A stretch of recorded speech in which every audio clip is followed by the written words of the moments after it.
We do custom cabinetry, usually a lot of whole homes, a lot of secondary homes, and we're about 50% remodel and 50% new construction. So my great-great-grandfather, Theodore Tater, as he was known, started the company. They started out as a building contractor company, churches, barns, bars, barbershops, restaurants, everything that they had in those days as they followed the railroad out.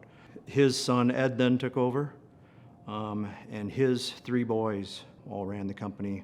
Again, really focused on full projects of churches, interiors. They all had kitchens, right? Architectural millwork, banks, all that type of woodworking was going on, and those three brothers then split the company into construction business, the lumber yard, which was small town lumber yards were popular at that point, and then our business, the cabinetry side, the architectural millwork side.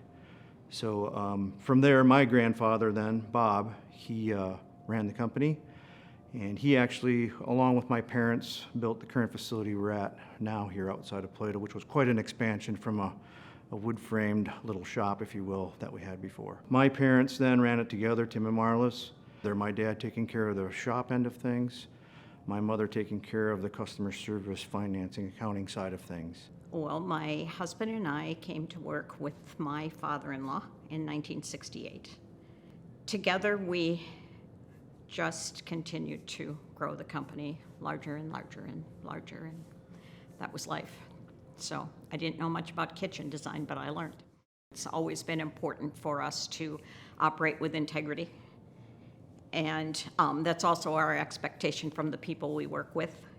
I've never allowed an employee to say they work for us. We work together.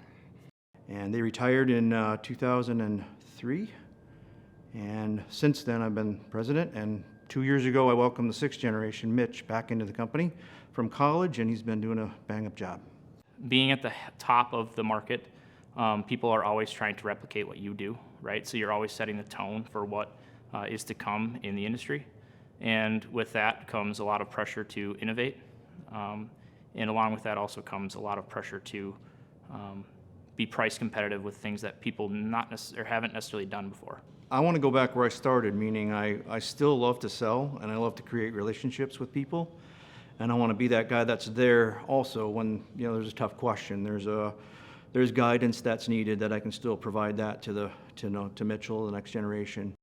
I think with the value of the tenure of all of our employees and the value of what time they've put into our company, I think the big thing to know about Plato Woodwork is that generationally, that's not going to stop. I think the big thing is we're bringing in really, really good talent, and I'm excited about the young people that we have here, along with the people that are teaching this next generation of talent. So that's, I think, Plato in a nutshell as the next 20 years goes on.